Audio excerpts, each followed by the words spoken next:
Hey, welcome back to Evil's Comics. I'm Evil Mike, and I got a review for you today. From Image Comics and Shadowline Productions, we're going to be talking about Jimmie Robinson's Junk Rabbit, issue number 1, with everything done by Jimmie Robinson, art, color, story, lettering, and it says proofreading by Allison O'Toole. But that's pretty much everything associated with the book besides like the editor and stuff like that. Before we get started, please like, comment, subscribe, down below. Hit that bell if you're so inclined if you want to hear more of my reviews or just be on the lookout for them. Doesn't cost you anything. It's completely free. I promise you. It's just interaction, between you and me, So let's get into the review. It kind of starts off with a huge backstory and a just dope page of art. I had not looked in the book when I picked it up. I usually don't until I get home. Sometimes I get a preview of the art, but in this case no. But man, there's a lot going on, just Easter eggs galore. But we start out in the year 2198, and the book basically kind of tells you and me what we already know. The way the world's going. We produce more trash than we can get rid of. United States being one of the biggest culprits. It says that they are the biggest culprit, but I'm not quite sure that's accurate. But it could be. I'm not going to dispute the facts. But basically, the world trying to deal with this mass overload of trash, like 100 years from now, basically, because evidently all the continents are overflowing by the landfills, and it's not just trash they're dealing with. You're talking about toxic chemicals and stuff that we just can't breathe in and stuff. So eventually the rich elitists and scientists and the best thinkers, they started creating these domes. Outside the domes live what they call sinkers. I think that's what they're called. Basically they made homes outside of the domes, inside the landfill. Of course they have to live in a different fashion as the rich people and stuff, and here's a good example right here. But the story does take place in California, and it kind of shows you that the landfill is just covering the land and the domes are just sitting on top of the landfill. But there is like little villages and small little towns over the years that have been developed and made into cities outside of the domes, and that's kind of what the main story focuses on, where we catch up with this I want to call him like an influencer. He kind of reminds me of Booster Gold. He's basically a YouTuber, something like that, a TikToker, but it's way in the future. But he has this drone and he's recording, hey man, I'm outside the dome. He's this cool risk taker, action packed kind of guy. But basically he's out in the landfills and he's basically looking for like sought after like trash that now is worth money and stuff like that. And he kind of gives you an example of how he's making money out in the landfills. He shows you this jacket that he found, and he's literally finding like bits and pieces of it to put it back together to resell. And it's kind of cool because in his mask it gives you all this like detailed information of like if he had that much of the jacket versus the complete thing. But in this world it's still run kind of the same way we are today. It does show that in the dome that they have all these little pop-ups, and they have but everything's basically like in this age everything's now is chipped. Basically you're chipped into the internet, and basically you're getting it through your eyes kind of thing.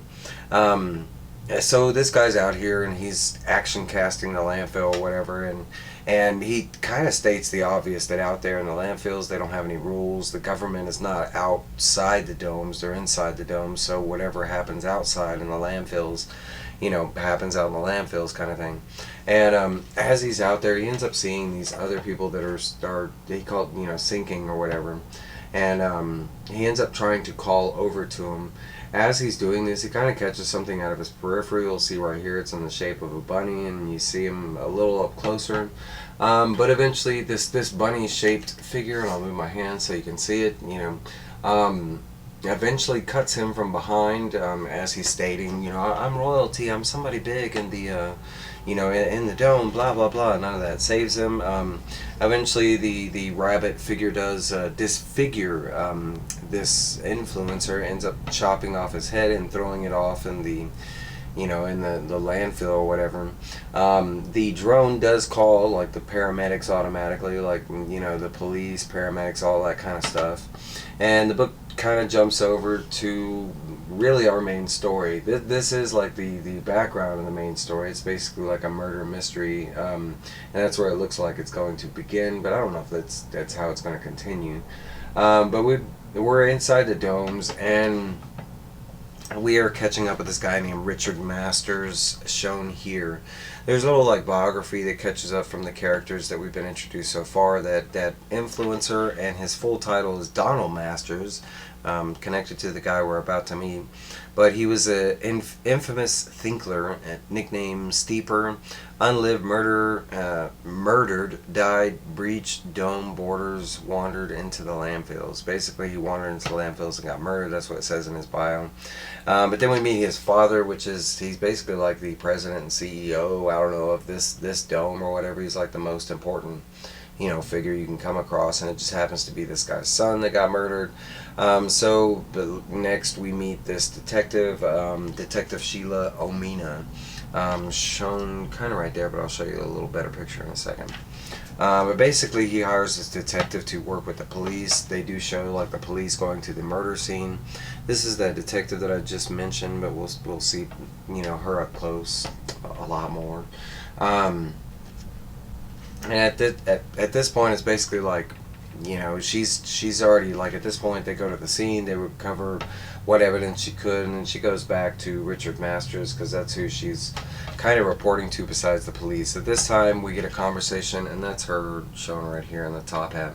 But we get a conversation between Richard Master and this Sheila Omina, Detective Sheila Omina, and it just basically stating that she found the drone, got to see the video playback. It doesn't look like the kid's in the right, but they got killed by some random like mishap. And not only that, but she was able to catch some of that rabbit figure on tape, and we kind of see here.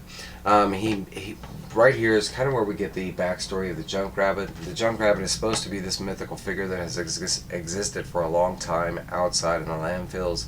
And it's kind of brought up as like he's kind of a villain, or she is a villain. They don't state that, but it's kind of at this point like a myth, something that no one has seen in a while, or so the Masters wants the detective to go after the junk rabbit, and the detective is like, haha, I don't go after fairy tales, I'm here to catch criminals. The detective believes that somebody that was in cahoots with the son, like they did it for some kind of like let's say YouTube scandal or whatever, and it just went backwards. This is kind of where the book jumps over, and we kind of catch up with the real main characters, because that's the main story, but we're getting the other half right here.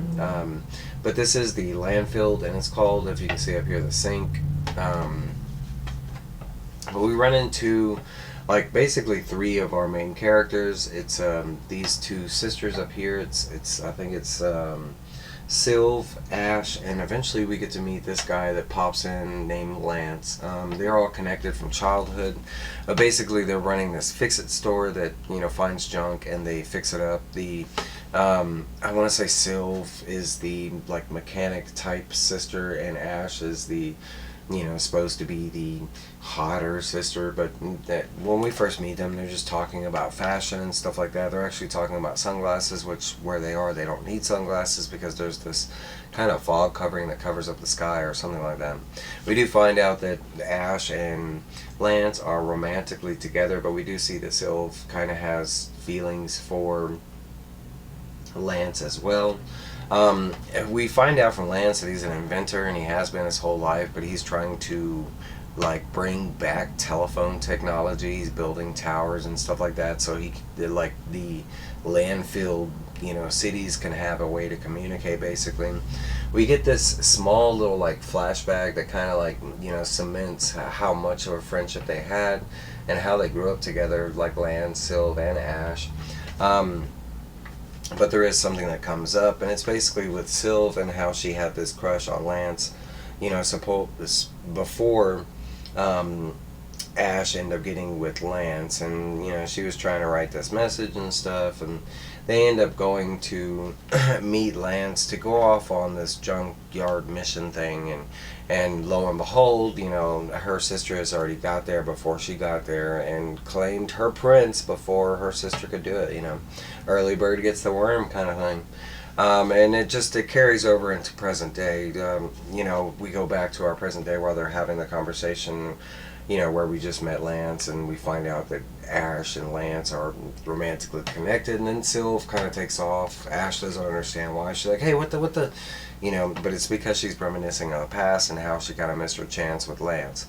She ends up running into a random citizen, and we kind of see more of the regular plot progress forward, because we see these, they appear to be policemen with the detective, but at this point in the story, after the detective talked to Richard Masters, it was explained that he was not to either work with the police or report back to the police kind of thing. So they might just be like mercenaries and police, outfits or whatever, because they look like robots.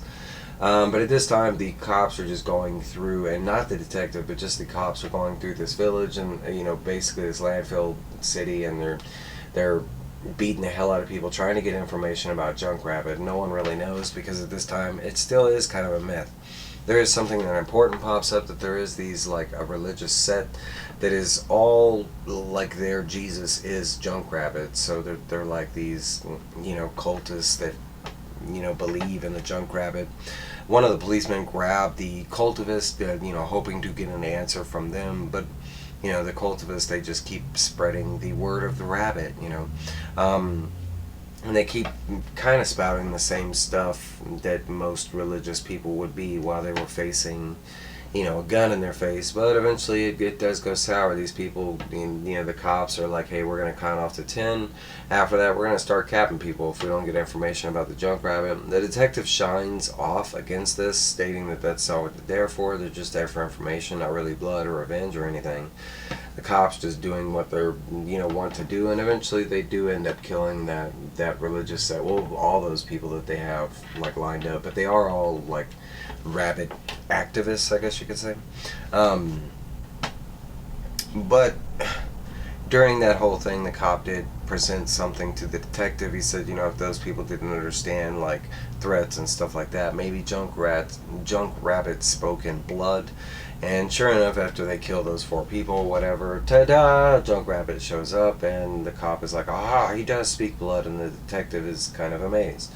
But that is where the first issue leaves off. They do give us a cover hint and a little paragraph to the next book, and I can read that off to you I can read that for you.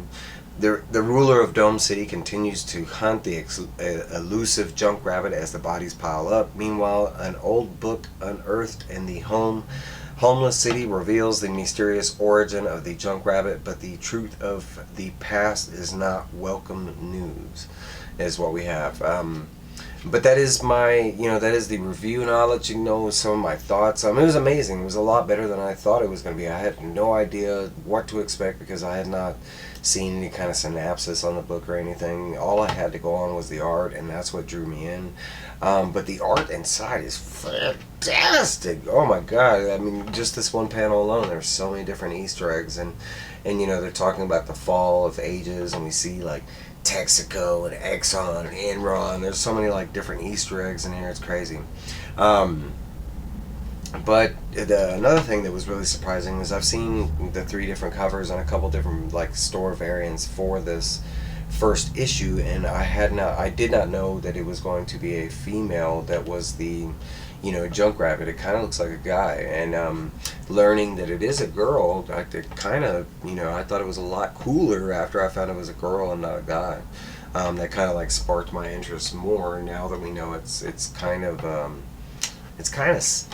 hinted that it's Sylph, but I'm not going to go into that, because I think they're going to go into more of that in the next issue. But for our first issue, setting up a murder mystery surrounding a new vigilante type character that has this background myth. I really thought that was kind of interesting and a new take, especially trying to set up a new vigilante type character.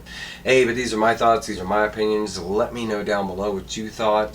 Did you like this book? Did you read it and didn't like it? What didn't you like about it? What did you like about it? Let me know. I want to talk about all these things. I love talking comics, man.